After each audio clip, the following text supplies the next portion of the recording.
Aquí tenemos entonces hace unos 12.000 años atrás, representado con esta espiguita y este puño, el origen de la agricultura, ¿sí? La revolución del Neolítico. A partir de ahí se dan algunos descubrimientos o invenciones muy importantes, como por ejemplo la rueda, el arado, posteriormente los metales, y hace unos 5.000 años, sobre todo en la zona de la Mesopotamia, empiezan a haber tablitas con escultura cuneiforme. Aparecen en esa época tablitas con escultura cuneiforme. Eso significa que a nuestra memoria se le sumaba una memoria adicional que era la que podíamos poner en esas tablitas, que luego fue el papel, etcétera, etcétera. Entonces se le llama la memoria adicional, la segunda memoria, que fue muy importante para sumarle a las experiencias vividas y transmitidas ahora las experiencias de estos medios gráficos. Bien, entre que comenzó la agricultura y Cristo, en todo ese periodo la población en el mundo pasó de unos 10 millones a unos 200 millones en la época de Cristo. Estos 200 millones de habitantes, un tercio vivían en el Imperio Romano, un tercio en el Imperio Chino y el resto por todo el mundo. La población estaba caracterizada por una muy alta tasa de natalidad, pero también la tasa de mortalidad era muy alta. Por lo tanto, la población estaba en relativo equilibrio, crecía lentamente, pero en muy bajos valores de población. Aquí tenemos el año 0 y aquí tenemos el año 1500. En todo este periodo se produce la Edad Media. En la Edad Media volvimos a posiciones dogmáticas, a verdades reveladas, porque recuerden que antes de Cristo la filosofía griega empezó a cuestionar los mitos ancestrales. Pero en la Edad Media hubo un retorno a las posiciones dogmáticas. El crecimiento de la población era muy lento, las poblaciones estaban hostigadas por guerras, hambrunas y enfermedades. La agricultura se basaba en un año de barbecho cada 3 años de producción, no se usaban fertilizantes, los cultivos estaban castigados por enfermedades y plagas, y un trigo rendía, por ejemplo, 500 kilos por hectárea. A partir del año 1000 hasta el 1300, hubo una época de un crecimiento sostenido a una muy baja tasa de 0,2% anual, básicamente caracterizado por menos guerras y por la irrupción de un cultivo proteico, que fue la lenteja, que mejoró la alimentación de la población.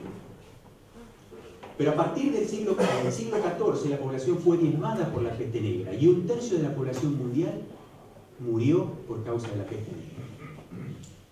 A pesar del letargo en la creatividad producto de la media y a pesar de esta tragedia de la peste negra, el mundo se estaba preparando para otro proceso altamente relevante que fue el Renacimiento. En el Renacimiento, que podemos decir que empieza más o menos en el año 1500, la imprenta posibilita la difusión del conocimiento que hasta ese momento era privilegio de unos pocos.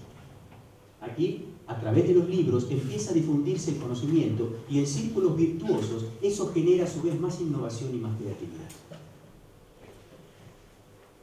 Aparece el método científico como alternativa para el racionalismo y la especulación filosófica. El método científico empírico de poner a prueba hipótesis y de ir acumulando información, rechazando o no rechazando las hipótesis planteadas. Y el método científico surge como principal fuente de generación de conocimiento.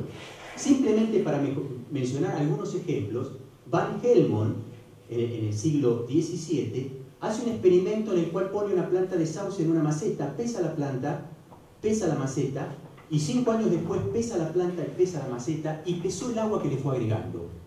Con eso él deduce que las plantas no generan su biomasa de lo que extraen del suelo, sino que las plantas generan su biomasa del agua que se agrega.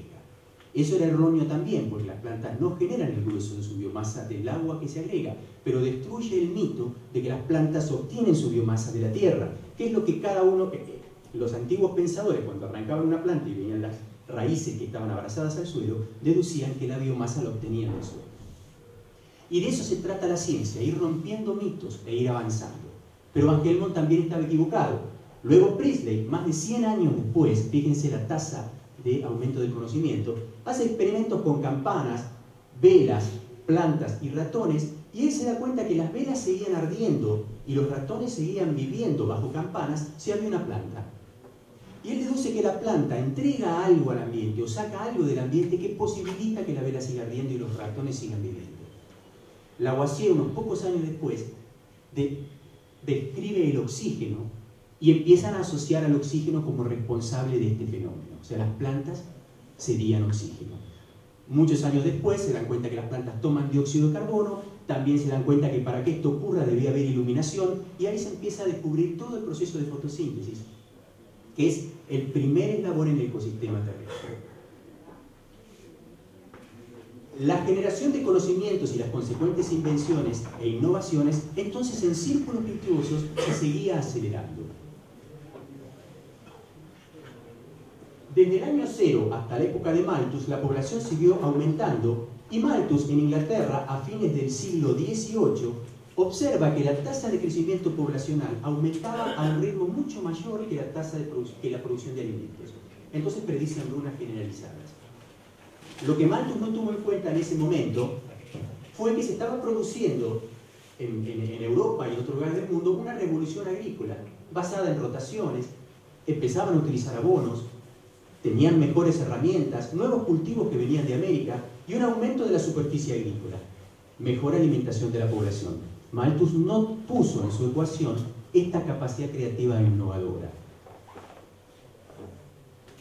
Este aumento de la superficie, volvemos por atrás, por favor, acá empezábamos a afectar más el ambiente. Si bien a una intensidad muy baja, nuestra actividad productiva empezaba a afectar el ambiente a una tasa muy lenta. Posteriormente, a fines del siglo XIX, Pasteur asocia las enfermedades a microorganismos. Y esto fue revolucionario, el origen de la medicina moderna, y que redundó en una importantísima, una muy marcada reducción en la tasa de mortalidad y sobre todo la tasa de mortalidad infantil. La tasa de natalidad era alta, ahora la tasa de mortalidad se redujo notablemente, entonces esto implicó un crecimiento de la población muy marcado que empezó a acelerarse. Y que a principios del siglo XX se seguía dando, y luego el Club de Roma instala el tema poblacional y instala el tema ambiental, y Ehrlich, por ejemplo, en la década del 60 o principios del 70, concluye que alimentar 6.000 millones de personas a futuro va a ser imposible. Lo que ocurrió es que nuevamente el no haber puesto en la ecuación esa capacidad creativa e innovadora hizo que nos equivocáramos en esas predicciones, por lo menos hasta ese momento. Surgió la Revolución Verde. La Revolución Verde consiste en fertilizante nitrogenado relativamente barato, mayor potencial de rendimiento de cultivares, básicamente trigo y arroz, que además, por presentar genes de estatura reducida, permitían la utilización de altas dosis de fertilizante nitrogenado.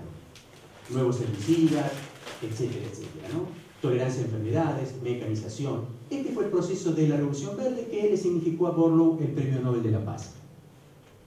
Evidentemente, la utilización de estas técnicas de la Revolución Verde pusieron más en jaque al ambiente por la aplicación sobre todo de productos químicos. Aquí tenemos entre el 60 y principios del siglo XXI cómo avanzó la población en el mundo, pero la producción de alimentos per cápita aumentó a una tasa de 0,6% anual. Y acá tenemos el gráfico de las calorías per cápita. O sea, vemos que si bien la población aumentó, la producción de alimentos per cápita aumentó, perdón, la producción de alimentos aumentó a una tasa mayor que la población, por lo tanto aumentó la cantidad de alimentos producidos per cápita. Por supuesto que esto difiere entre distintas zonas. Esto es el promedio mundial, pero hay zonas en el mundo, sobre todo África subsahara, en donde esta situación es crítica porque la tasa de alimentos per cápita ha disminuido. Haciendo una síntesis de lo que pasó hasta ahora, vemos que la población desde el 60 hasta nuestros días aumentó 2,2 veces, la producción de alimentos casi 3 veces, y acá aparece algo muy crítico, que es el uso de energía aumentó 3,5 veces en esos 50 años. O sea, estamos consumiendo más, estamos produciendo alimentos, a nivel de alimentos per cápita estamos mejor, pero estamos utilizando muchísima energía.